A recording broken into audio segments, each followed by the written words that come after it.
You're watching Republic.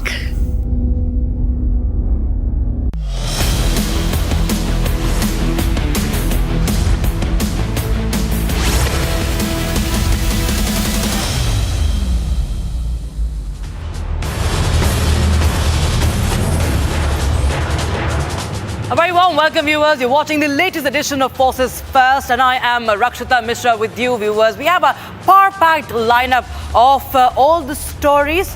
Of course, we will tell you NSA Dewal's hard talk this week that made the headlines. And not just that, we'll also tell you about India's arsenal's newest Astra. Not just that, the threat, the Chinese threat in Indian waters. There's this report about the hidden Chinese ship, our Chinese spy ship. We'll tell you more about it and all that. But first, viewers, we will start with the top story on Forces First.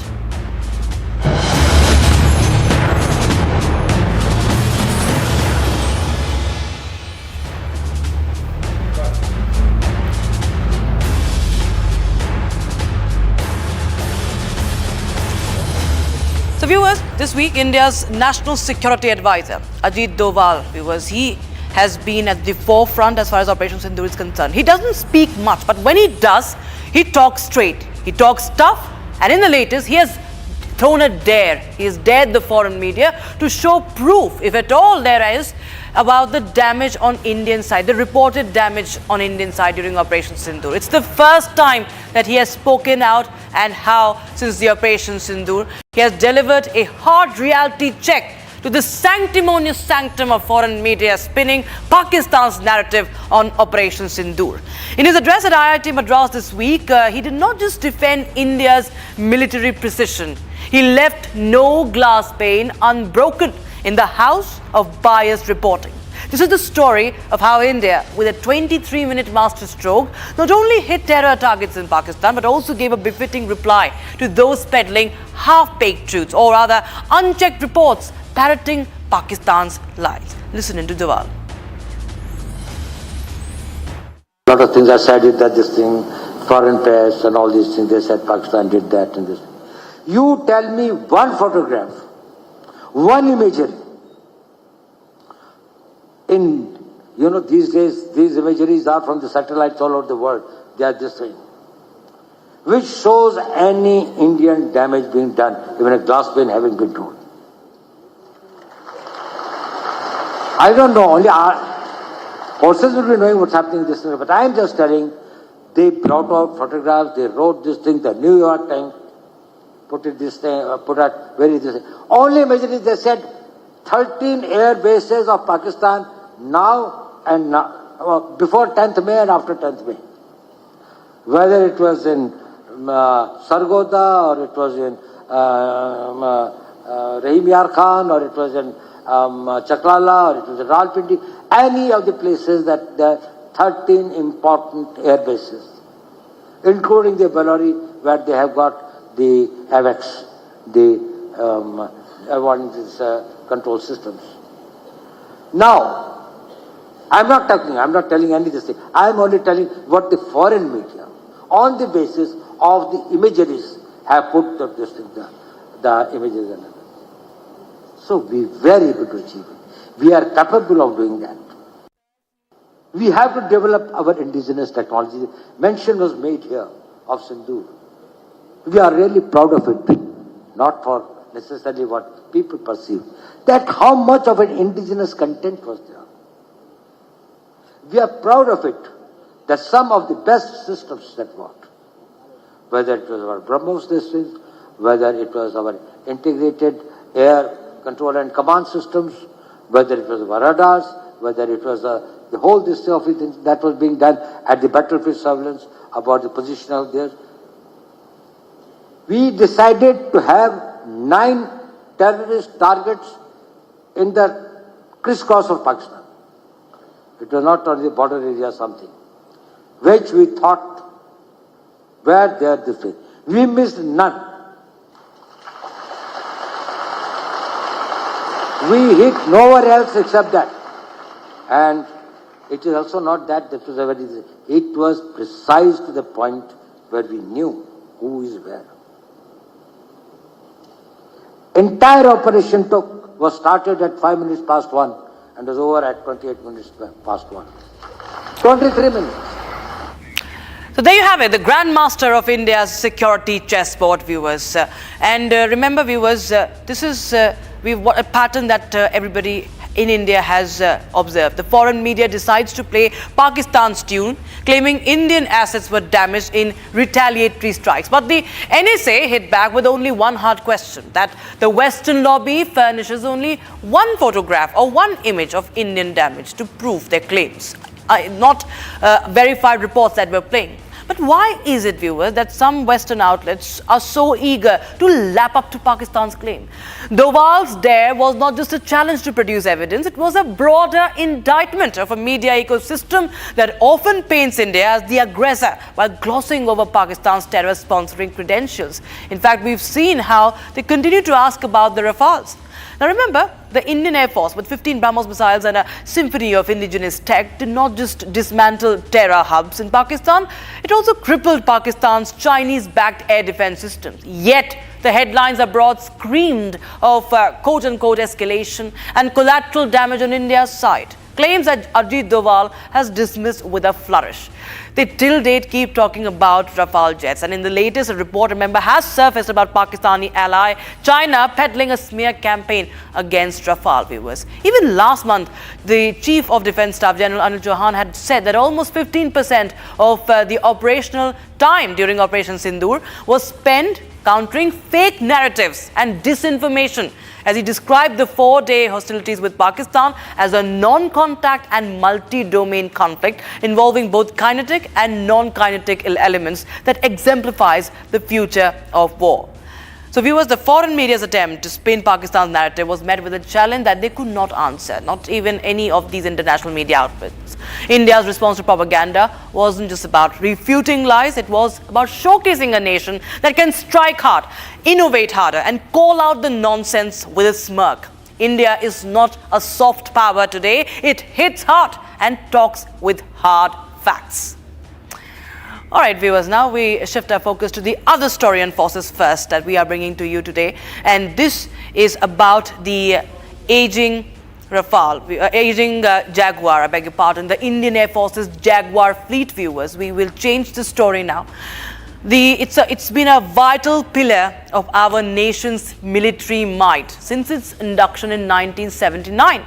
Now, this fleet is facing a crisis that cannot be ignored. In a span of just 4 months, 3 catastrophic crashes have rocked the Indian Air Force, exposing the vulnerabilities of these aging warbirds. On the 9th of July, a Jaguar jet plummeted in the sandy dunes of Churu in Rajasthan, tragically claiming the lives of both the pilots. On the 2nd of April, viewers, another Jaguar went down near Jamnagar in Gujarat. And this is, remember, third crash in 4 months. This happened on 9th of July in Churu, Rajasthan. IAF Jaguar crashed, 1 pilot dead in Jamnagar of Gujarat. And also another one, IAF Jaguar crashed, 1 pilot dead. And viewers, this is of course a great cause of concern. In March 7, of course, a pilot had narrowly escaped. These incidents have put the spotlight on this fleet.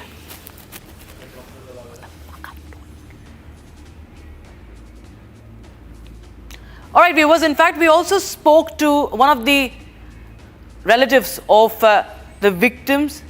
In fact, viewers, we will just played out that part in the conversation, exclusive conversation with Republic TV, where the brother of the pilot had spoken and had shared how one of the officers who died in this crash had red flagged issues. So, viewers, before that, we'll just tell you about the history of Jaguar. In fact, it's a 120-strong Jaguar fleet, viewers, designed in 1960. These are aging Jaguars. The first flight was 1968. This 46-year-old fleet, once celebrated for its deep penetration strike capabilities, is now grappling with engine reliability issues, chronic spare part shortages, and stalled modernization efforts. And as the IAF struggles to keep these aging jets airborne, questions are mounting. Are mechanical failures to blame, or are deeper systemic issues at play? play here. With India's air superiority on the line and regional tensions demanding a robust defense, the stakes could not be higher, viewers. These are the challenges we are going to also put out. This is the aging Jaguar, and of course we have shared the data on that. Now, listen in to the brother of one of the pilots who died in this latest Jaguar crash. इस चीज़ के बारे में ज़रूर वो discuss करता था कि जो वो एयरक्राफ्ट फ्लाई कर रहे हैं वो बहुत ही पुरानी टेक्नोलॉजी के हैं, उनको जो है अगर अपग्रेड किया जाए, नॉट इवन अपग्रेड, अगर उनको जो है रिप्लेस किया जाए विद द न्यू टेक्नोलॉजी, तो वो उनके लिए भी बेनिफिशियल है, उनके लिए सेफ़ भी है इवन कि जो है अपने जो उनके जो काम हैं, उनके मिशंस हैं, वो उनको भी कंप्लीट कर पाएँ, वो खुद को भी सेफ़ रख पाएँ. जैसे MiG-21 है, आई थिंक अब ये रिप्लेस हो गए हैं, तो जैगवार जो है अभी भी एक वो एयरक्राफ्ट जो है मुझे लगता है कि जिसको रिप्लेसमेंट की अभी बहुत सख्त ज़रूरत है. All right, viewers. So remember, this was red flagged by one of the pilots. So this is, of course, a shocking revelation that has been made. But remember, viewers, this is not a new problem. This has been, the Jaguar is turning out to be a flying coffin, just like the MiG-21, viewers. These are 3 Jaguar crashes that have been reported. And now we'll just take you through a CAG report from 2017 that has sounded a dire warning about the state of the Air Force's 120 Jaguars, viewers, that are spread across 6 squadrons. The CAG report highlighted the crippling delays in autopilot procurement that was flagged as early as 8 years ago, which have slashed operations efficiency and left pilots vulnerable. So we'll get you more about that. We shift our focus to the other story that we are now tracking for you, viewers. Of course, this is before that, we will bring you the CAG Jaguar warning. Okay, thank you so much. We are not going to Chinese story now. CAG Jaguar report, I was just talking a few seconds back. Autopilot installation delays. 2017 audit report pointed out delays in autopilot procurement, and report mentioned impact of reduced operational efficiency as well. So there was a deficiency, inadequate upkeep of the IL series aircraft mirrored in Jaguar fleet was also challenged in this report. These are the issues flagged. Non-functional under-vehicle scanning system in place, which compromises base security. So one of the findings of the CAG report, issues in procurement, maintenance and infra also stalled the modernization of this Jaguar fleet, viewers, as per the CAG report that was issued back in 2017, viewers. So these are the systemic failures, maintenance issues and other things that have been also raised in this report. And now, of course, begins the question that why India is not retiring this fleet. All right, shifting focus to the threat in the Indian waters. China's growing naval presence in the Indian Ocean and beyond is sounding alarms with a string of surveillance ships caught prowling in India's backyard. Now, what's said to be a hidden Chinese research vessel, it has been detected operating in the Bay of Bengal. This was flagged by French maritime intelligence firm Unseen Labs earlier this week, raising concerns over Beijing's growing maritime footprint in the region. From the Andaman Sea to the Bay of Bengal and the waters of the Maldives, Chinese vessels have been spotted conducting unauthorized surveys, viewers, mapping the ocean beds and even tracking India's missiles. So, I'll just show this map, viewers, and take you to a timeline. In 2019, viewers, the Xi'an-1 was driven from the Andaman Sea for illicit research. And this is the Andaman Sea, you can hear, and this was one of the ships spotted over here. By 2021 and 2022, vessels in the Bay of Bengal were caught spying on Indian military assets, delaying the critical missile launches. And in 2024 as well, last year, Chinese ships had anchored just 600 miles off the Andamans and docked in Mali, deploying underwater drones to monitor India's submarines and missile programs. So with these spy ships equipped with advanced sensors, often running dark to evade detection, India's Navy has been on high alert. And as tensions rise in the strategic region, viewers, the question is, what is China's endgame? And can India safeguard its maritime domain? To understand more about it, viewers, we also have our special guest joining us right now on the broadcast. We have defense expert Major Samar Patur, who is joining us right now on the broadcast for more. Major Tur, this has been a growing threat. We have seen China continuing to, prowl in these in the Indian waters. We've seen these hidden ships, spy ships, and in the latest, once again, another report has been flagged. How do you see this development, and what could be China's design, and how could it be countered? Rakshita, you see, over the past few years, especially when the Sri Lanka episode happened regarding the Herman-Tota port being taken over by the Chinese. So you see, there are several Chinese ships, especially the Yuan Wang series and the Xiang Yang Hong classes of ships. Now, these are frequently identified as potential spy ships. Why? Because they have very advanced surveillance systems. They have advanced sonars. They have advanced antennas and equipment, communication systems, which allow them to monitor majority of the whole area and the ocean depths. And one of the major modus operandi has been to check the Indian missile tests which have been taking place in the Indian Ocean from the state of Orissa. So here they usually are calculating and spying in terms of the missiles trajectories, the missile speed, and the last fall of the missile into the ocean. So they have been monitoring all this. They've been looking ahead for all this, and majority of the sightings have been done regarding the Yuan Wang class. This is one separate type of spy boats. They have the capabilities of satellite communications and missile tracking. And you see, their attention is basically in the Indian Ocean. One was found in Thailand, at the coast of Thailand. So even Thailand has been having issues. And then the Yuan Wang class has been also found with, a helicopter with it for surveillance, satellite enhanced capabilities of satellite tracking and communication systems and optics. So these have been found in the Malacca Strait. Then the Da Yang Hao, that is another class of the Chinese spy ship, which has been found with the capability of a submersible submarine.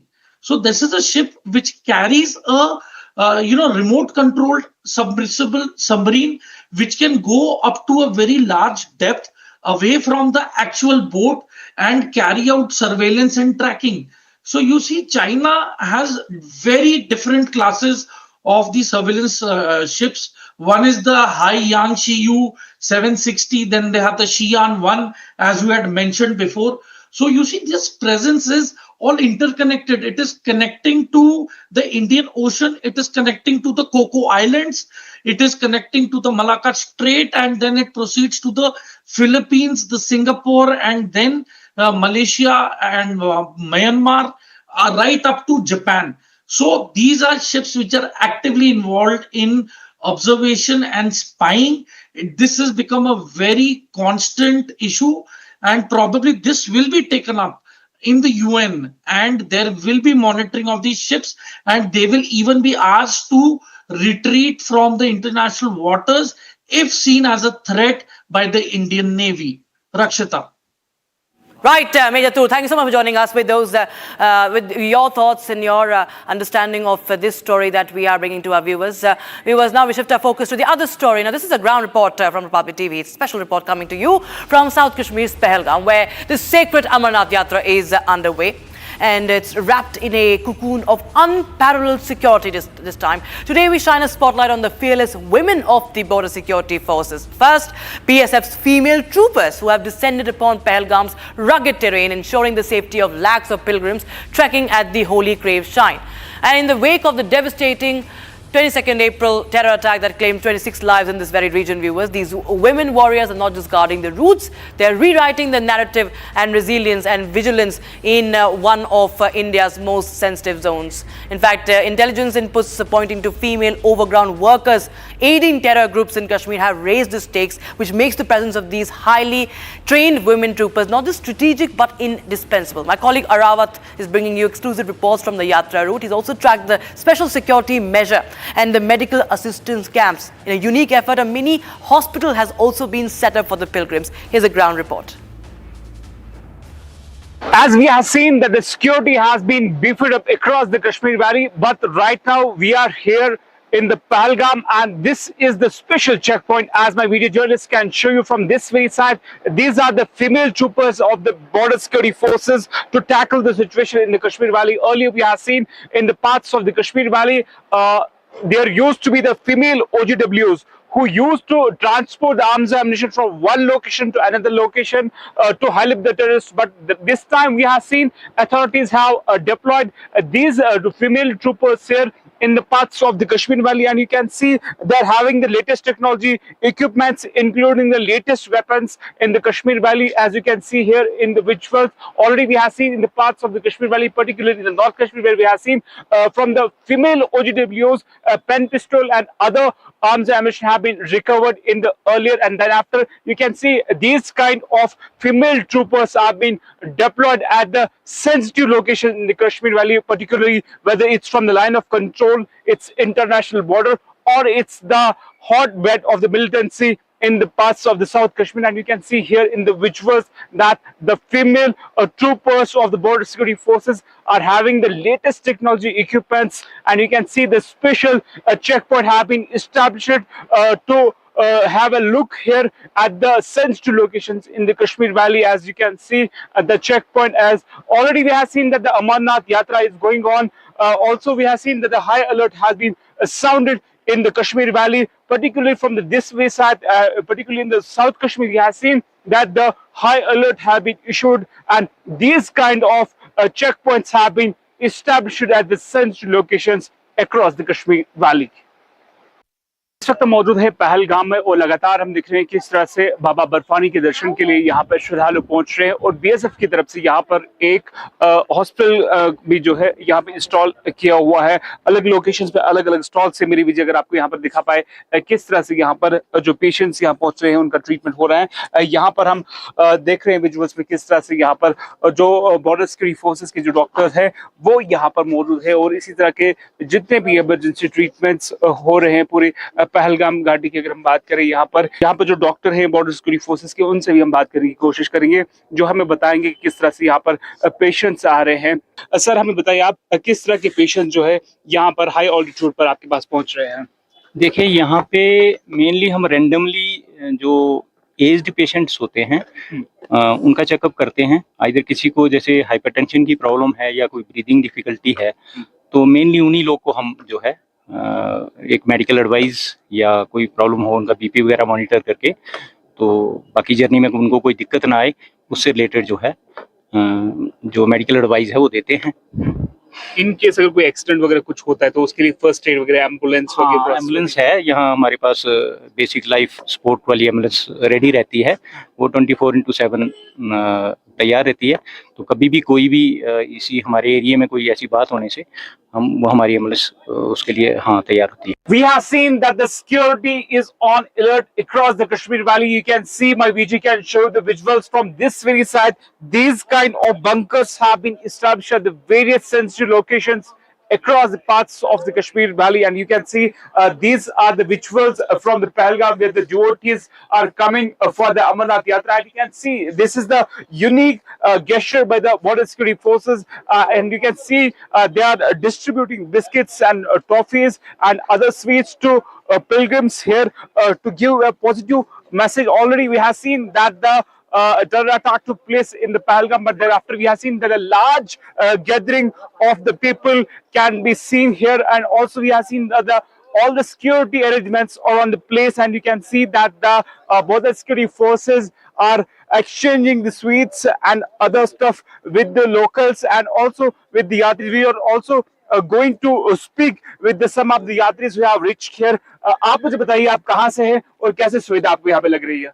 बहुत अच्छी सुविधा है sir, मैं पांडुरनाथ से हूँ, MP से। जो व्यवस्था है वो काफी अच्छी है। सुरक्षा के कैसे इंतजाम हुए हैं? वो तो पहले से भी अच्छे हैं। सुरक्षा के कैसे इंतजाम? अच्छा है, एक नंबर है। ना कोई डर की बात, जो जैसे लोग बोलते थे वैसा कुछ भी नहीं है, एक नंबर माहौल है, सब शांतिपूर्वक अच्छा है। So finally, the DRDO, Defense Research and Development Organization, the DRDO and the Indian Air Force have successfully conducted the trials of the Beyond Visual Range Air-to-Air missile. It is a BV-RAM Astra. The test flight was conducted off the coast of Chandipur in Odisha on Friday. The missile scored a direct hit on a flying target. All onboard subsystems performed flawlessly, met the mission's technical objectives. The Astra missile's advanced precision and lethality were validated in this test. The tests were monitored through flight data, which was captured by tracking the instruments of the Integrated Test Range, the ITR.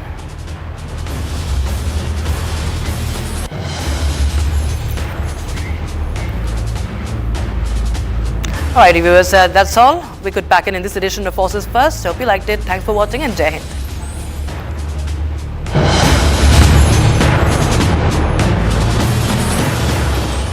Powered by Century Ply Club Prime. रहो बेफिक्र। आधे bowl दही में 4 चम्मच MDH चटनी पुदीना मसाला डाला, stir करो, पुदीना चटनी तैयार। MDH चटनी पुदीना मसाला। केसरिया से मन जोगी हुआ रे, दिल झूमे देखो मतवारा हुआ रे। केसरिया से मन जोगी हुआ। हर पल मनाओ केसरी त्योहार। विमल, बोलो जुबान केसरी। दादी के हाथों का जादू और खुशबू से महकता घर, माँ की मुस्कुराहट और खाने की सुगंध। MDH गरम मसाला, क्योंकि हर रिश्ता है स्वाद से जुड़ा।